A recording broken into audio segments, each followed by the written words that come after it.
Hey, what is up guys? My name is the Cherno. Welcome back to my Game Engine series. So last time we took a look at shader library. Check out that video if you didn't catch it.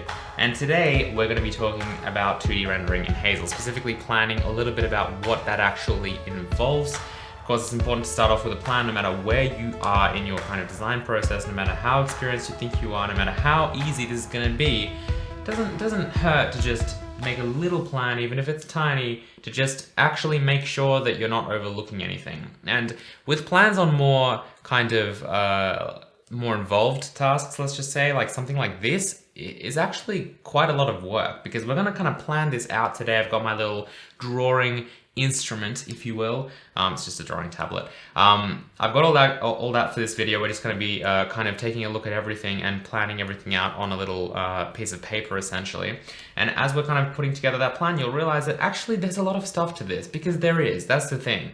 Game engines aren't easy to make. Renderers aren't easy to make. You think that you might be able to get away with not doing much work, but then you realize that if you actually want a really good product, it's going to take more work. Before we begin this episode, I just want to thank all of the patrons that make this series possible. Patreon.com/the Cherno. They're the single biggest support that I actually have. It's the only reason why I'm able to do YouTube full time, is because of all of the people who are pledging to make this series possible, to make all this stuff possible. I'm now working on Hazel full time, which means that this stuff is actually going to happen like this century, hopefully. So I'm kind of just really focusing on that, trying to make as many videos for you guys as possible.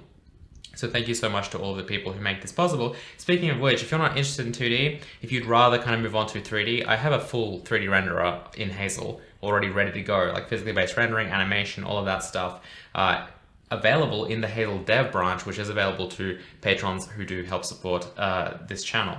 So if you're not interested in this, you can just skip ahead and take a look at that code. And then of course your support is what makes this stuff happen. Okay, so 2D rendering. So I did a little bit of a whiteboard sesh before, just to kind of gather my thoughts. I think that when you're planning, you never want to kind of do all of your planning in one day, or do all of your planning kind of just in this moment. The reason is that the human brain works in a very fascinating and interesting way, in the sense that time is important for very many things. Time is so important. If you don't let anything in your brain actually sit there for a while and you just jump to conclusions, it's seriously going to cause you so much havoc, right? If you just, like, you want to buy a car, you want to buy a house or something, and you just instantly impulse buy something, it's probably not going to be the right decision. Same with this, right? If you're learning something new, if you're trying to learn a musical instrument, if you're trying to learn how to do a trick on your skateboard, I don't know, if you're trying to learn something new, and if you're learning how to drive a manual car, for example, if you just try and do that all in one sitting, it's going to be very difficult. But if you just take a break and you come back the next day, you'll be like, whoa, this isn't as hard as it was yesterday. And the reason is that your brain has kind of just taken time to process things. And I think that's super important with planning. If I just sit down and all in one session, I just like sit down with a piece of paper and I write out, this is going to be my 2D renderer, this is how I'm going to link everything together, not going to be a good idea. It's going to be way better if over the course of a week, for example, I kind of just write a few things. In the first day, I'll write everything I think is required, and then I'll kind of walk past that whiteboard or something the next day, and I'll be like, hang on a minute, how did I forget this? How did I forget that? So many things to overlook. I put out a video a few days ago about basically, it was like a day in the life kind of video. It was more like kind of a Hazel 2D development log, or a vlog. Check out that video if you haven't already, because in that video I actually talk a lot about kind of how I'm approaching this, and I actually show off what I've kind of achieved at the end of the day, which is basically a 2D renderer. So I'm kind of following along with that in my own time and just building up this 2D renderer, and along the way I'm kind of figuring out how to actually break this into episodes for you guys, because of course 2D did win the poll and we're moving on with a 2D renderer for Hazel. Anyway, without further ado, let's just take a look at I want to start by looking at some code that is basically our code right now, because that's the thing. We kind of have a 2D renderer, or a lot of you might think we kind of have a 2D renderer. Why? Well, we can render 2D sprites. We can have quads with textures. We've done that already. We have the Cherno logo, we have like a checkerboard background, we have blending working, we can clearly like sample from textures, we can clearly load textures, we can clearly render squares. We did like a whole grid before. You know, we have a grid of squares. How is that going to be different than an actual 2D renderer? Why is what we're doing here so much more complicated? Well, all will be revealed in this video because there's so much that goes into this. Anyway, let's just take a look at what we have right now and how what we're going to be designing and creating is going to be very different. And also we'll take a look a little bit as to how the API for this new renderer will actually work. Okay, so this is the current state of the Hazel repository. If we take a look at the actual running program, while that's compiling, I just want to quickly make a little update just to say that we have a logo now. This is a little logo that I've made. And also I updated the README in the repository that actually kind of states both our plan and kind of features that we're interested in and what the plan is just in general, as well as how to actually get Hazel. Because a lot of people were having issues actually downloading and compiling Hazel properly. So there's a little bit of information about that, as well as a logo. So hopefully you guys like the logo. It took me a couple hours, but I think it's really nice. I like to keep things simple. So yeah, only amount of time before the stuff gets printed on hoodies and t-shirts, of course. So back to actual Hazel, we have this right now. This is what it is, and we can move the camera using our arrow keys. We're rendering a whole grid, and we are in fact rendering textures as well. So this is basically, these are the components to a basic 2D renderer. There's no doubt about that. You can make a game with this easily, right? You can just resize these and make them like blocks. And have a little character, which you could even make like a texture out of. You don't even have to use flat colors. You could do whatever you want. We have a nice shader system. You could even just modify the shaders and make something even cooler.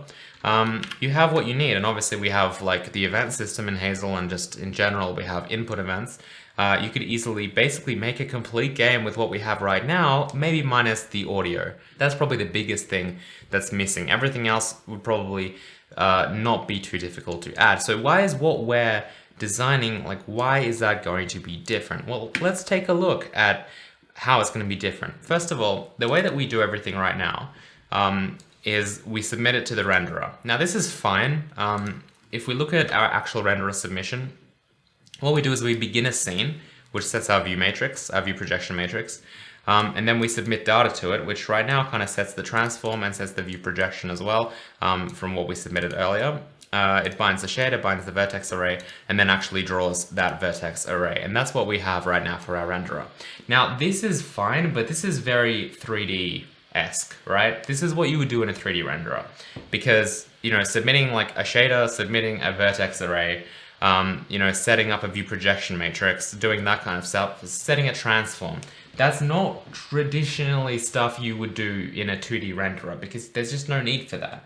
The huge benefit, I guess, or it's really like a difference as well, but it's a benefit in a lot of ways.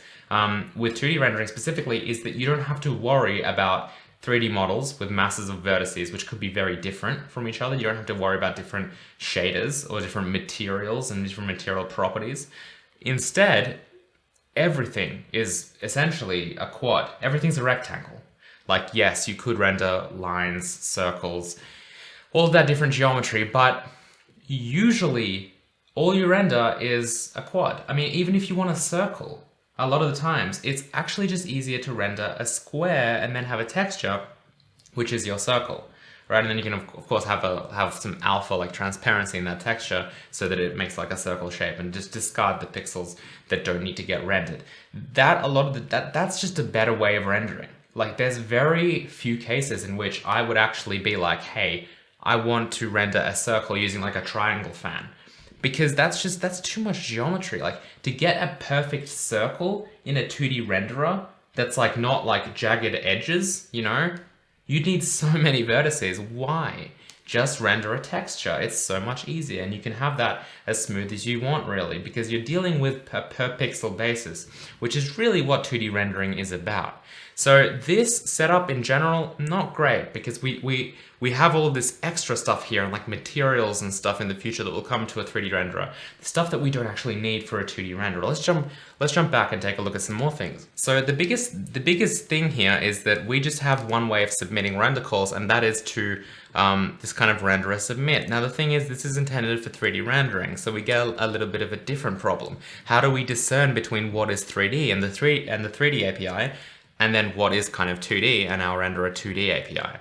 Well, there's a few ways we could do this. You might be tempted, and let's just go back to renderer begin scene. You might be tempted to just basically say that, well, okay, why don't you begin a 2D scene? You know, we'll just say begin scene 2D. You can pass in an orthographic camera. Maybe you have an actual scene object that defines the scene a little bit in more detail than just the camera, for example. You could have anything you want. Why not do that? Well, you could do that, but then we have a problem, because what if we want to draw a quad? We could just do draw quad, right? But hold on a minute, is this quad being drawn in 3D land or 2D land? Okay, well, let's maybe look at the scene that was begun. Maybe we should have a restriction where you have to begin either a scene or a scene 2D. If you begin a scene 2D, you have to end the scene 2D before you can begin a scene 3D, for example, which is just a regular scene. You could have that, so contextually we know that a 2D scene has begun. Maybe that's a 2D quad. Well, sure, but what about if we want to draw a quad in 3D? Does it really look the same? And then it just depends if a 2D scene has begun or a 3D scene has begun? That seems a little bit like ridiculous, and it's gonna cause problems. Well, okay, fine. What if a quad is 2D and then a rectangle is 3D? Do we really want this API though? Do we really want begin scene and then draw rect is to draw a 3D rectangle and draw quad is to draw a 2D one, or vice versa? That's gonna create so much confusion. Why have something like that? And so because of that, it kind of becomes apparent pretty quickly that we don't want to have a begin scene 2D. We actually want to have a physically different renderer. And so because of that, we are introducing the renderer 2D. Now we could call this renderer 3D, renderer 2D. I don't think that's required. I think that Hazel primarily is going to be a 3D engine anyway. It's going to be capable of 2D, of course. But I think that when you think of the Hazel renderer, you're thinking of a 3D renderer, not a 2D renderer. So because of that, we're going to leave renderer as is, but then we're going to make a renderer 2D specifically for 2D things. And don't get me wrong, this is not something like I'm making a 3D game in Hazel, so I don't care about renderer 2D. Yes, you do, because what about any kind of 2D graphics? What about UI? What about, main menus? What about, anything really that has to be rendered as an actual 2D kind of projection?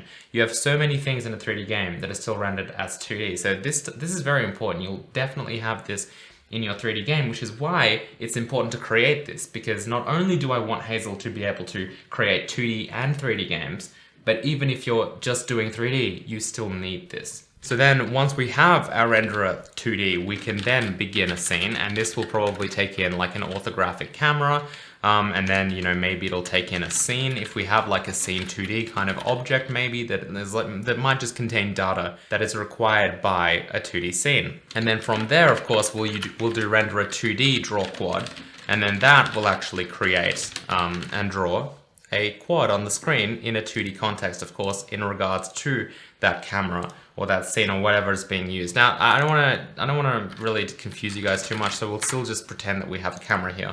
We won't worry about scene objects anytime soon. So that's kind of what the API begins to look like. Now, from here, you might think about, well, what else do you want to draw? Do you want to draw a circle? What about if you want to, draw a circle that's kind of not filled in? Well, maybe draw a circle versus fill circle. We might have something like fill circle that will actually result in a circle that's been filled with a particular color. What about lines? Like drawing lines is kind of useful, rectangles, stuff like that. As I mentioned earlier though, for things like circles, if you're making a game and you kind of have, just have your, let's just say, it's like a platform game and you have this kind of terrain here. You have like a bunch of like platforms around here, and you have your character, which we'll say is a circle. As I mentioned, you'll probably still draw that as an actual square, as a rectangle, as a quad, And then this stuff will just be kind of transparent in your texture, and you'll apply a texture to it, which will contain like essentially a circle that's just surrounded by pixels with absolutely no values, right? So for example, a pixel with the alpha set to 0, which means that it's transparent. And that's kind of how you'll draw your main character. Not to mention that you'll probably want to maybe have an actual character, you know, not just a circle. But in this example, if we just kind of deal with a game that's really simple and has no real graphics, that is how we would probably achieve something like this. So we end up with this API that really, if we dumb this down, all we kind of need is to have this kind of renderer 2D, you know, begin scene, which is kind of our code for actually starting a scene with a particular camera. And then we can have our submission. So for example, renderer 2D and then draw quad.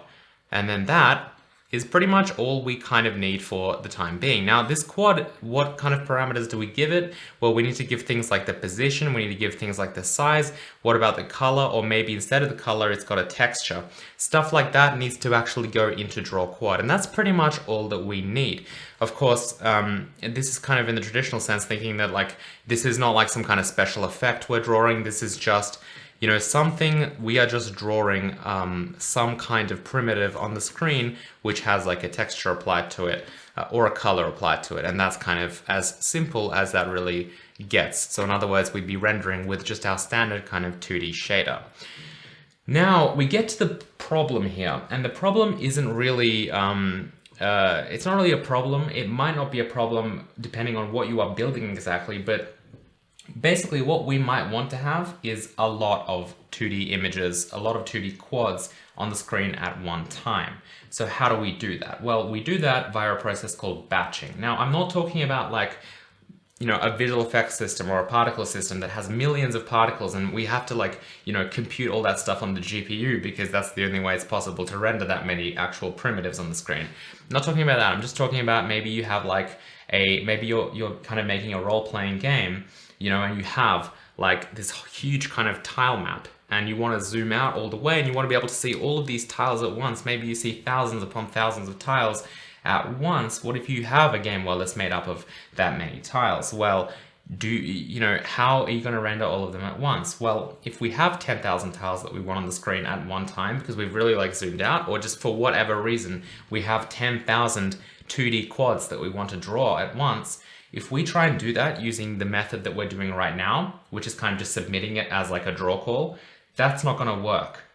Like on a great computer, that's not really going to work. It's going to give you a terrible frame rate. It's going to be very slow and inefficient because what we actually want to do is kind of batch all of those together into one piece of geometry. So what happens is when you submit a quad, when you've begun a scene, you set a camera and you've started kind of being like draw quad, draw quad, draw quad. You call renderer 2D draw quad 10,000 times.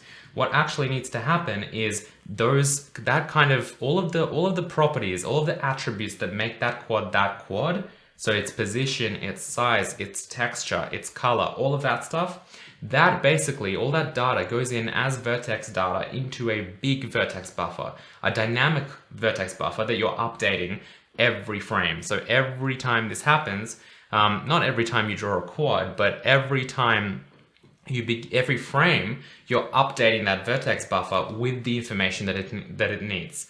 And that way, you know, instead of, you know, 10,000 quads being 10,000 draw calls, 10,000 quads are going to be one draw call potentially. Could be, it depends how you kind of change it. And in fact, that video that I mentioned, the kind of Hazel 2D development log, the first one, that actually goes into more detail about this stuff. I will probably make a complete tutorial about how to do just a batch renderer in OpenGL as like a standalone OpenGL video, I think, not in Hazel, just for those of you who are interested in it in like kind of a more generic context, but basically that's the idea.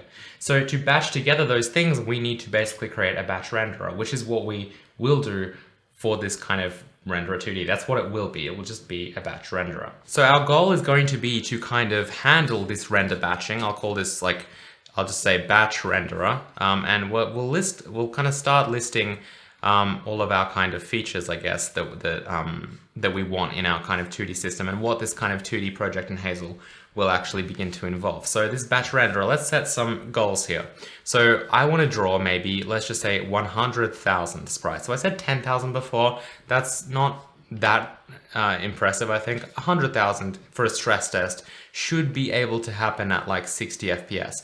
And I want this with textures. Now, not really sure what that's going to look like. If you guys saw that Hazel 2D devlog that I put up, you would see that I was actually able to render like 500,000, I think, at that frame rate. But I think that this is certainly going to be a little bit of a difficult goal, especially on hardware that isn't particularly powerful. But on my computer in my office, which is quite powerful, I definitely want to be able to do 100K with textures. I think that should not be a problem. Now, when you start involving textures into a batch renderer, you quickly discover that if you have something like a role-playing game, let's just say, with it's a 2D kind of top-down role-playing game, and you have this incredibly large world that's a tile map, right? You start to think about all the different textures that are involved here. You know, you could have certain areas that are basically like water tiles, and then you might have like grass, you might have dirt, you might have these houses in place, you might have a whole bunch of stuff in your 2D world here that basically is going to be a whole bunch of textures. Now, it's probably rare to have more than like, I don't know, you know, we have 100,000 sprites and we might have 10,000 textures. Like that's a little bit ridiculous. Don't think that will actually happen. What will actually happen is you might have, well, I don't know, let's just say like 100 to 200 textures that you want to render at once. Anything beyond that would be a little bit crazy. Now, that's not too bad. Because if we look at like a modern GPU with, let's just say, 32 texture slots, let's take away like 8 for other uses, and we'll say that we have 24 texture slots. Now, 8 is being very like generous. To take away 8, like that's, you probably will have the full 32 to use. I couldn't, like, maybe you'll have 30, like 8 is a lot. Even with that, if you have 100 of these, that means that you have to flush your renderer 5 times, right? Which means that if you are rendering 100,000 sprites with, 100 different textures, that still only will require 5 draw calls. So in other words, you'll probably be fine. However, if you factor in other things that we might have to do, like, text rendering, which we'll talk about in a minute, it's basically safe to say that once we start introducing textures to a batch renderer, we probably want to have some kind of sprite sheet or a texture atlas system. So what a texture atlas is basically kind of like how we batch together geometry into one vertex buffer. This is basically us batching together textures into one texture. So a whole bunch of textures, we can put into like a single texture basically. And that will be a lot more efficient because then we can just read part of that texture when we need to render a particular piece of geometry, or when we're sampling for a pixel on our screen, we can just sample from a sub region of that texture to get the texture that we actually want. Now, obviously, if your textures are huge, like 4K textures, you're probably not going to get away with having a texture atlas. But if you're making like a low resolution retro style game, you could, and your sprites are like, let's just say 32 by 32 pixels, which is actually quite large. You could definitely get away with just simply having all of your sprites probably in a single kind of texture atlas. That's not too difficult to pull off. So because of that, you could still render 100 or 200 textures or whatever with just a single draw call. I don't actually know how much will fit in. Like, if each texture is 32 by 32, you probably will be able to easily fit a lot of textures into that 32 by 32. Sorry, into the, if you have like a 4K, let's just say you have a 4K sprite sheet, a lot of 32 by 32 textures are going to fit into this area. So you will be able to just store everything in there. So we'll need like a texture atlas system. That's something else that this renderer will have to support. So batch renderer, lots of sprites with vertex colors and textures. Texture atlas support. Let's see, what else do we have? Once we talk about texture atlases and in general 2D rendering, we probably want animation. So basically what this means is that I want to have animated sprites. I want my character to actually move his legs when he moves. I want water to actually move, right? We need some kind of animation. How do we pull that off? Well, the simplest way is probably just to have another sprite sheet that you take in. And this sprite sheet is going to basically be divided, let's just say we're going with 32 by 32.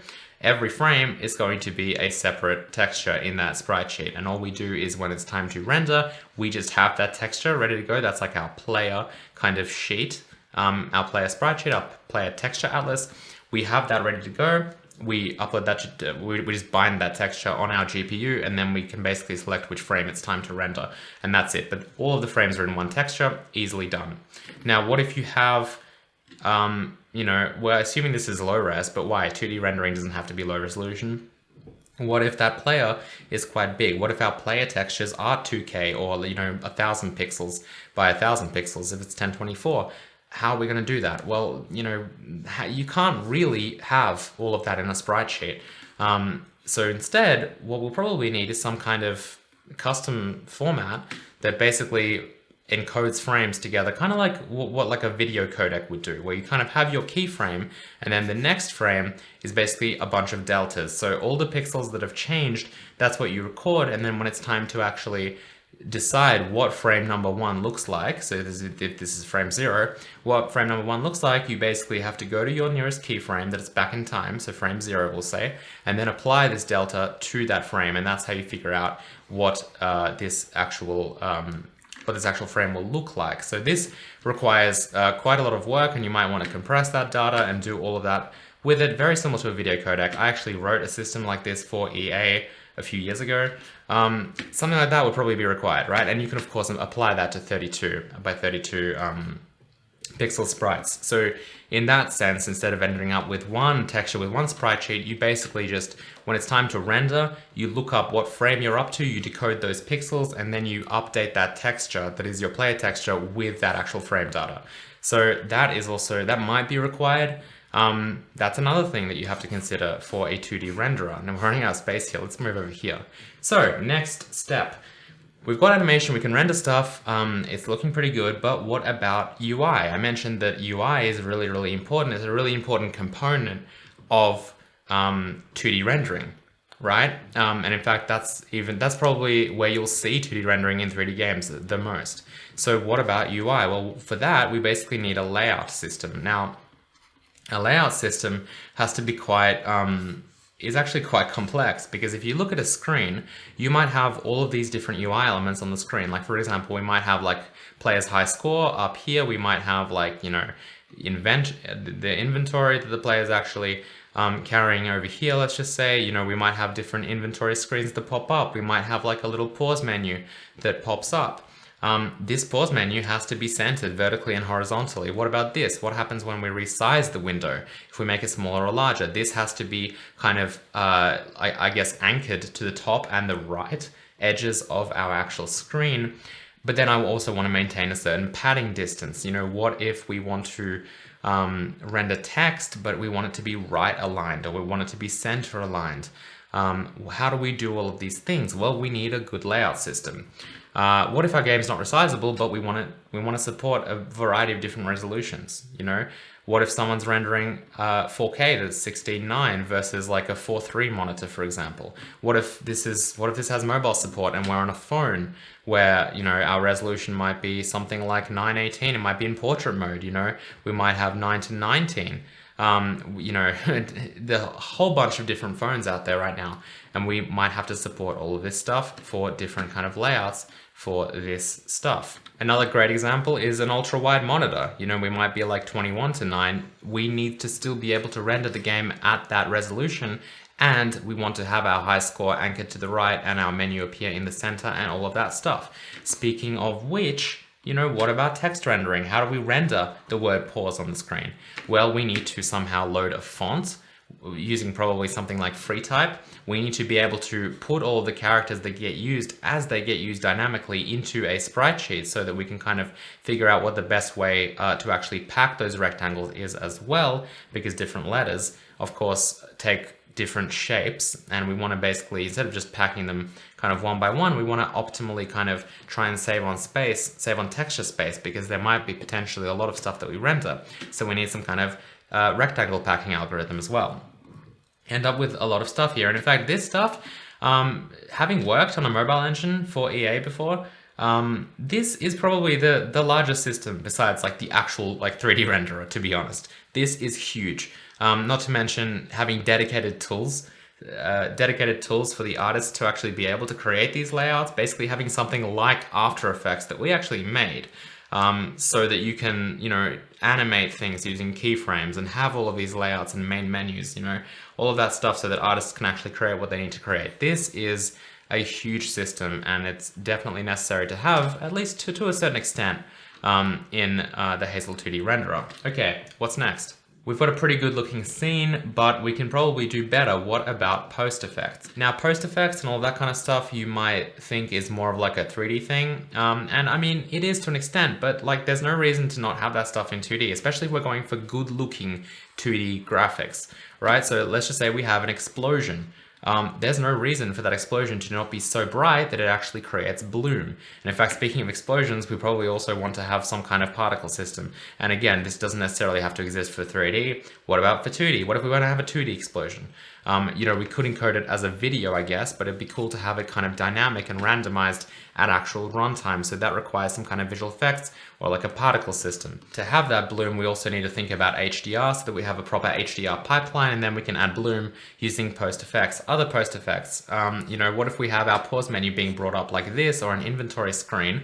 Wouldn't it be nice to just kind of blur the background maybe? That would look beautiful, right? Having the rest of our game world just kind of be blurred and out of focus so that people can actually focus on the pause menu or stuff that we want to bring to their attention. That also requires post effects. What about color grading? We could, of course, just kind of have some kind of color standard that we apply to all of our textures, because this is 2D rendering. We don't need to worry about like dynamic lighting or things like that. Speaking of which, that might be another thing, but let's ignore that for now. So we could enforce that upon actual texture creation, but wouldn't it be nice to just kind of do that stuff actually in the engine? So in other words, you could have like color correction curves, to add contrast, or lookup tables to add certain looks and change the way the colors work. If you want to have like a blue kind of tint to everything, maybe because it's kind of like a cold environment versus something warm that might be indoors. There's so much stuff. Color grading is definitely a must. You might say bloom, maybe not, blurring, maybe not, but like color correction, color grading, that kind of stuff is super important, I think, to have if you're going for anything that you think is going to look good. Now, this kind of stuff, this is just the renderer. What about what we need to make an actual 2D game? Well, the first thing I think of when I think of like an actual game is, of course, I think of the interaction for a game. So when we think of interaction, what do we think of? Now, I personally, and this probably isn't like the first thing that comes to everyone's heads, but I immediately start thinking of scripting. Because scripting is a way of, now we don't need scripting because you could just use C++ to do all of this. Something like an entity component system and components and stuff is probably the first thing that a lot of people think about when they think of interaction and actually how to make a game and what you need in a game engine for that. But I kind of think of scripting, whether that be kind of like a scripting language, having something like Lua. What about visual scripting? Something like blueprints in Unreal, or in Frostbite it's called schematics. How do we have something like that? Because that is kind of the biggest component to how people will actually make games with Hazel. They'll write scripts that do certain things. What about an entity component system? Or something basically called CGO, which is composable game objects. Basically game objects that are composable. So they're composable of components. They're composed from components rather than just being composed by inheritance, for example. That kind of stuff, so that we can have like our player entity, essentially, and then the player entity will have certain components, like a transform component, so that they exist somewhere in the world, maybe like a 2D renderer kind of component, so that we can actually render it somewhere. What about a script attached to it? For things like interaction, and so that we can hook in things like input. We need all of this stuff to actually make this happen, and you can see that this becomes quite a lot of work. So I don't really want to overwhelm you guys, and you can see how dark it's actually gotten outside. This is how much stuff there is to do for 2D rendering. So this is going to be something that is really going to take a while, and I'm actually quite happy that we've decided to go with 2D rendering. I ran a poll for those of you who don't know, and 51% voted for 2D rendering over 3D rendering for us to kind of do first in the Hazel engine. I'm really happy we're doing this, and the reason is that this is a lot of work. If we kind of were to go with 3D, unfortunately, what would have happened is 3D is even more work. 3D is something that would really just continue on pretty much forever.